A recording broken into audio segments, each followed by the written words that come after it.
நேரங்களா நீ குழந்தை என்றால் நான் தொட்டிலா தாலாட்டா நீ தூக்கம் என்றால் நான் மடியா தலையணையா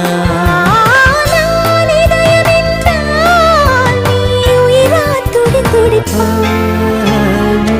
சமையலறையே நான் உப்பா சர்க்கரையா நீ படிக்கும் அறையில் நான் கண்களா புத்தகமா